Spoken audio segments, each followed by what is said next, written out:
জাতীয় নাগরিক পার্টি বাংলাদেশের সামনে একটা বিকল্প অর্থনীতি রূপরেখা উপস্থাপন করতে যাচ্ছি।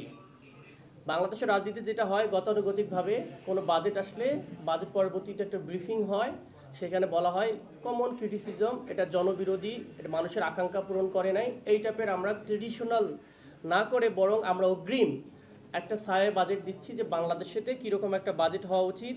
এবং আমরা মনে করি আমাদের এই ছায়া বাজেটটা শুধু কেবল একটা বাজেট নয়, এটা হচ্ছে এমন একটা জিনিস যেটা নতুন বাংলাদেশের একটা অর্থনৈতিক দর্শন। আমাদের দল বিশ্বাস করে উন্নয়ন শুধুমাত্র উন্নয়ন অর্থবহ করতে গেলে অবশ্যই সেটা কর্মসংস্থান এবং মুদ্রাস্ফীতির যে আগুন সেখান থেকে সাধারণ মানুষকে মুক্তি দেয়া, বিনিয়োগ যেন দেশে বাড়ে এবং প্রতিটি নাগরিকের জীবনমান উন্নয়ন হয়, এই প্রতিশ্রুতিকে সামনে রেখে এনসিপি যদি ক্ষমতায় থাকতো তাহলে কীরকম বাজেট দিত, এই অবস্থায় তার একটা রূপরেখা আমরা 2026-27 আপনাদের সামনে উপস্থাপন করতেছি। আমরা টাইটেল দিয়েছি বাংলাদেশ 2.0, সংস্কার, কর্মসংস্থান ও বিনিয়োগের মাধ্যমে টেকসই প্রবৃদ্ধি। আমরা দেশের মানুষকে এটি প্রমাণ করে দেখাতে চাই যে জনকল্যাণ বৃদ্ধি ও রাজস্ব শৃঙ্খলা রক্ষা এই দুটি পরস্পর বিরোধী নয়। রাষ্ট্রের শাসনভার আমাদের হাতে থাকলে আমরা দেখাতাম কিভাবে অতিরিক্ত বৈদেশিক বা অভ্যন্তরীণ ঋণের ফাঁদে না পড়ে সাধারণ মানুষের উপর করের বোঝা আরোপ না করে বাড়িয়ে কিভাবে রূপান্তরমূলক বা ট্রান্সফরমেটিভ একটা বাজেট প্রণয়ন করা সম্ভব। এই জন্য প্রয়োজন কেবল একটি দক্ষ, সুশাসিত এবং জবাবদিহিমূলক রাষ্ট্র ব্যবস্থা। এই বিষয়গুলোকে সামনে রেখেই 12টি প্রধান খাতকে বিভক্ত করে 71টি পয়েন্টে আজকে আমরা সুনির্দিষ্টভাবে বাস্তবায়নযোগ্য একটি ছায়া বাজেট আপনাদের সামনে উপস্থাপন করতেছি। 1 নম্বর পয়েন্টে আমরা যেটা দেখিয়েছি সেটা হচ্ছে আমাদের রাজস্ব এবং সামষ্টিক অর্থনীতিটা কীরকম আমরা বাজেট হিসেবে ঘোষণা করতাম, সেটা আমরা করতেছি। বাইকের অতিরিক্ত খরচে চিন্তিত? নিয়ে আসুন রাইডো, মাসের খরচ মাত্র 300 টাকা। দায়িত্বশীল ও বাস্তব ভিত্তিক বাজেট ঘাটতি। এখন আপনারা দেখেন আমাদের বাজেটের এখন যে সোশ্যাল সেফটি নেটের যেটা প্রচুর পরিমাণ বাজেট দেওয়া চিন্তা করতেছে, পাশাপাশি আমাদের যে সামষ্টিক বাজেট এটাকে ভারসাম্য রক্ষা করার জন্য আমরা মনে করি বাজেট ঘাটতি আমরা এই অবস্থায় থাকলে 3.09 আমরা বাজেট ঘাটতি রাখতাম, যেটা এখন আছে 3.60, সেটাকে আমরা কমিয়ে আমরা এটাকে এই লেভেলে নিয়ে আসতাম। 2 নম্বর যেটা মোট বাজেটের যে আকার সেটা আমরা যেটা বর্তমান সরকার যেটা প্রজেক্ট করতেছে যে তারা প্রায় 18% বৃদ্ধি করে 9,30,000 কোটি টাকা বাজেট দিবে। আমরা ঠিক একই জিনিস এক্সিস্টিং যে জিনিসটা করা সম্ভব উইদাউট ব্যয় সেটা আমরা মাত্র 7.87% বাড়িয়ে আমরা মনে করি 8,52,157 কোটি টাকাতেই বাজেটটা করা সম্ভব, মাত্র 7% বৃদ্ধি করে, যেখানে 62,000 কোটি টাকা শুধু বাড়ালেই হবে। এবং জিডিপির যে প্রক্ষেপণ যেটা আমরা বলি সেটাতে আমরা মনে করি যে এখন 9.2 যেটা আছে সেটাকে আমরা মনে করি ইনফ্লেশনটা কমিয়ে 8% করা সম্ভব এবং 2027-28 সালের নাগাদ এটাকে 6%-এ ইনফ্লেশন নামিয়ে আনা সম্ভব আমরা যেভাবে মনে করি, এবং কিভাবে এটা হবে সেটা আমরা পরবর্তী স্টেপে আমরা বলে দিয়েছি। 4 নম্বর আমরা যেটা বলতেছি বৈদেশিক রিজার্ভ, যেটা আমরা আমাদের জানি বাইরে কেনাকাটা করতে হয়, সেটা এখন প্রায় 29 পয়েন্ট সামথিং রয়েছে, যেটা দিয়ে আমরা 4 মাস করতে পারবো। যদিও আগামী 6 মাসে আমাদের প্রচুর পরিমাণ ইম্পোর্ট করতে হবে, এই বছরটাতে কিন্তু আমাদের তেল, ডিজেল, গ্যাস অনেক কিছু এলএনজি আনতে হবে। এরপরেও আমরা মনে করি আমরা যদি যে বাজেট আমরা প্রস্তাব করতেছি আমরা ক্ষমতায় থাকলে এটাকে আমরা এই রিজার্ভটাকে বাড়িয়ে 32 বিলিয়ন, যেটা 5 মাসের খোরাকের সমষ্টি হবে, সেটা আমরা করতে পারতাম।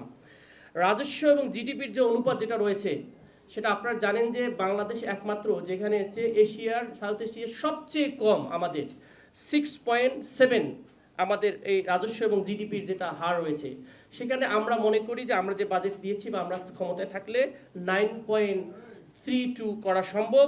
এবং এটাকে আমরা 2000 যদি বলি যে 30-31 সালের মধ্যে সেটাকে আমরা চাইলে আমরা এটাকে আরও বেশি 13%-এ নিয়ে যাওয়া সম্ভব। এরপরে যদি দেখি সুদ এবং বাজেট, আপনারা জানেন কিনা জানি না আমাদের বাজেটের প্রায় 15.4% এই বাজেটের আমরা কিন্তু সুদের টাকা দিতে শেষ হয়ে যায়, সেখানে মানে যা বাজেট করে তা 15% এখানে চলে যাচ্ছে। আমরা মনে করি এখানে আরও 2% হ্রাস করা সম্ভব। কিভাবে কমানো সম্ভব সেটা হচ্ছে আমরা এখানে প্রস্তাবনা দিয়েছি। এই একই জিনিস আমরা যখন ইন্টারনালি ঋণটা গ্রহণ করি, সরকার তো ঋণ করে এই জিনিসটা করে, ঋণের সুদ দেয়, এটা ব্যাংক থেকে নেয়, ট্রেডিশনাল কনভেনশনাল স্টাইলে যখন নেয় তখন 11% অধিক সুদ দিতে হয়। কিন্তু এই একই জিনিসটাকে যদি বন্ড এবং ইসলামিক সুকুকের মাধ্যমে করা হয় তাহলে 1 থেকে 1.5% কমে আসে, যেটাতে প্রায় আমরা মনে করি যে প্রায় আমাদের অনেক টাকা 12,000 কোটি টাকার মতো সেভ হয়। তাহলে এক্সিস্টিং গভর্নমেন্ট কিন্তু 12,000 কোটি টাকার যে বাজেট দিচ্ছে, ঋণ গ্রহণ করতেছে। এবং আপনারা জানেন তো এবার গভর্নমেন্ট প্রায় গতবার তো 1,04,000 কোটি টাকা ব্যাংক থেকে গ্রহণ করেছে, এবার প্রায় 1,43,000 কোটি টাকা গ্রহণ করার চিন্তা করতেছে। বিগ অ্যামাউন্ট, যেখানে আবার যদি সুদ দেয় আগামী বছর হয়তো বাজেটে সেটা 16% হয়তো দিতে হবে।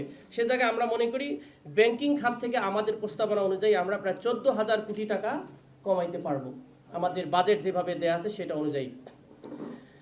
এবং 2 নম্বর যেটা আমাদের পয়েন্ট সেটা হচ্ছে রাজস্ব কাঠামো ও করজাল সম্প্রসারণ। আমরা যে কথাগুলো বললাম এই বাজেটটা কিভাবে বাস্তবায়ন করব, আমরা 6টা উৎস থেকে নতুন করে 76,000 কোটি টাকা অতিরিক্ত আয় করতে পারবো। সেটা কিভাবে আয় করতে পারবো তার 1 নম্বর পয়েন্টটা আপনাদেরকে বলতেছি। বিদ্যুৎ সংযুক্ত কর বাধ্যতামূলক করা। এটা কি জিনিস? আমরা একটা মিনিমাম কর ধরেছি যে 75 ইউনিট হয়, এটা মিনিমাম লেভেলে যারা করে তাদেরকে করমুক্ত রেখে এর অধিক যারা বেশি ব্যয় করে, যাদের ফ্রিজ অনেক কিছু আছে, এরা অবশ্যই অনেক টাকা ব্যয় করা স্বাবলম্বী যারা আছেন তাদেরকে করের আওতায় আনা, এমন একটা আইন করা যারা এর অধিক আপনার ইউনিট ব্যবহার করতেছে তাদেরকে যদি কর সাবমিশন বাধ্যতামূলক করা হয় তাহলে আমরা দেখতে পাবো যারা করের আন্ডারে ছিল না তারা করের আন্ডারে চলে আসবে। এটার মাধ্যমে আমরা মনে করি প্রায় অনেক টাকা আমরা রাজস্ব খাতে আয় করতে পারবো। 2 নম্বর যেটা টিন, এনআইডি এবং এমএফএস সংযোজন। এমএফএস বলতে বলছি আমরা দেখবেন আমাদের বিকাশ, নগদ, অনেক ধরনের ট্রানজ্যাকশন মাইক্রো ক্ষুদ্র বিজনেসে যেগুলো হয় সেগুলোকে যদি আমরা অ্যাডজাস্ট করে দিতে পারি আমাদের এইটার ক্ষেত্রে আমরা দেখেছি। এবং পাশাপাশি আপনারা জানি খুশি হবেন যে আসলে দেখেন আমাদের দেশ এমন একটা দেশ, এখানে প্রায় 6,92,00,000 লোক কর্মজীবী মানুষ আছে, এর মাত্র 44 লক্ষ লোক ট্যাক্স সাবমিশন দেয়, মানে ট্যাক্সের মানে টিন আছে। এই টিন থাকার মধ্যে আবার দেখবেন যে প্রায় 14-15 লাখ লোক মাত্র ট্যাক্স দেয়। তার মানে 6 কোটি লোকের ধরেন যে ট্যাক্স দেয় না বা ট্যাক্স হয়তো অল্প হলেও দেয় না। তাহলে এটা যদি পূর্ণাঙ্গভাবে আমরা যদি মনিটর করে ট্যাক্সের আওতায় আনা যায়, আমরা মনে করি মিনিমাম এই বছরে 15,000 কোটি টাকা এডিশনাল আয় করা সম্ভব, যেটা রাজস্ব আমরা ঋণ করে নিচ্ছি সেটা আমরা আমাদের রাজস্ব থেকে করতে পারি। আরেকটা ইন্টারেস্টিং বিষয় আপনাদেরকে বলতে চাই যে থেকে আয় করা সম্ভব সেটা হচ্ছে সম্পত্তি কর না, জাতীয় ডিজিটাল সম্পদ নিবন্ধন। এটা কি জিনিস? আপনারা যদি দেখেন আমাদের শুধু ঢাকার কথাই যদি বলি, ঢাকা দক্ষিণে প্রায় 2 লক্ষ হোল্ডিংস আছে, আর উত্তরে প্রায় 2,87,000 হোল্ডিংস আছে। এই যে হোল্ডিংগুলো আছে আপনারা দেখেন যখন বাড়ি ভাড়া নেয় তারা কিন্তু কোনো ব্যাংক ট্রানজ্যাকশন করে না, করে ক্যাশ ফ্লোটা নেয়। তাহলে একটা বাসায় কিন্তু একাধিক 10তলা 5তলা মাল্টি স্টোরেজ আছে, সেখানে যে আয়টা হয় সেখানে কিন্তু কোনোভাবে কর দেখানোর সুযোগ থাকে না। এটাকে যদি আমরা আমাদের হোল্ডিং জাতীয় নিবন্ধনের মাধ্যমে আনা করতে পারি এবং সারা দেশে বড় বড় সিটি যেগুলোতে রয়েছে, সিলেট বলেন, চিটাগং বলেন, তাহলে আমরা বিশ্বাস করি এখান থেকে গভর্নমেন্ট মিনিমাম 20,000 কোটি টাকা আয় করা সম্ভব। তাহলে আমাদের দেখেন বৈদেশিক এবং দেশীয় ঋণ আমরা অনেকগুলো কাভার করতে পারবো। এবং আরেকটা বিষয় আমরা যেটা বলতে চাই 4 নম্বরে বন্দর। আপনারা যতগুলো আমাদের যে কয়েকটা বন্দর আছে আপনারা জানেন এখানে প্রচুর পরিমাণ দুর্নীতি হয় এবং এটার কারণে আমরা সরকার ট্যাক্স ভ্যাট থেকে কি হয় অনেক বেশি ক্ষতিগ্রস্ত হয়। সেখানে আমরা দেখেছি, হিসাব করে দেখেছি, সরকার যদি এটাকে বন্দর ডিজিটালাইজেশন করে, দুর্নীতি মুক্ত করে, তাহলে আমরা প্রায় 20,000-25,000 কোটি টাকা আমরা এখান থেকে আমরা এই আবার আয় করতে পারবো। এছাড়াও 5 নম্বর আমরা দেখেছি অপ্রয়োজনীয় কর অব্যাহতি বাতিল। অনেক জায়গায় এরকম যেগুলো আছে অপ্রয়োজনীয়ভাবে বাতিল করা হয়েছে, সেগুলোকে যদি আমরা বাতিল করতে পারি সেখান থেকেও আমরা একটা বেশ 20,000 কোটি টাকার মতো আমরা সাশ্রয় করতে পারবো, যেগুলোকে করের আওতা আনা হয়নি বিভিন্নভাবে বিভিন্ন অজুহাতে। সেগুলো হলে আমরা গভর্নমেন্ট একটা আয়ের সেক্টর হিসেবে কাজ করবে। আর একটা বিষয় অবশ্যই আমাদের মনে রাখতে হবে যে আরেকটা ইন্টারেস্টিং বিষয়, রাষ্ট্রায়ত্ত প্রতিষ্ঠান এগুলোকে আমরা পুঁজিবাজারে তালিকা করি নাই। আমরা যেটা করতেছি যে রাষ্ট্রের 6-7টা প্রতিষ্ঠান যেগুলো খুব লাভজনক প্রতিষ্ঠান, এগুলোকে যদি আমরা ডিএসসি অথবা সিএসসিতে আমরা ইনলিস্টেড করি তাহলে যেটা হবে গভর্নমেন্ট লোন বেজ না হয়ে বরং ইকুইটি বেজ হবে। তাহলে এখানে এটা দিলে অনেকে শেয়ার কিনবে, সে টাকা দিয়ে গভর্নমেন্ট তা চলতে পারবে এবং গভর্নমেন্টে তখন ঋণের টাকাটাও পে করতে হবে না, বরং এডিশনালি এই লাভজনক প্রতিষ্ঠানটা ডিএসসিতে ঢোকার কারণে 15-20% আমরা মনে করি যে ডিএসসির মূলধন বাড়বে এবং ডিএসসিতে একটা বিশাল ইতিহাসের সবচেয়ে বড় একটা মূলধনের একটা জায়গা তৈরি হবে। তো সব মিলে আমরা প্রায় 6টা সেক্টর থেকে আমরা দেখালাম যে কীভাবে 76,000 কোটি টাকা এডিশনালি রানিং যদি আমরা বাজেট ঘোষণা করি আমরা সরকারে থাকতাম তাহলে আয় করতে পারতাম। এবং এছাড়া আমরা অনেক জায়গায় উপরে দেখালাম যে কীভাবে আমরা কমাইতে পারি, যেটা সুকুক বন্ডের মাধ্যমে।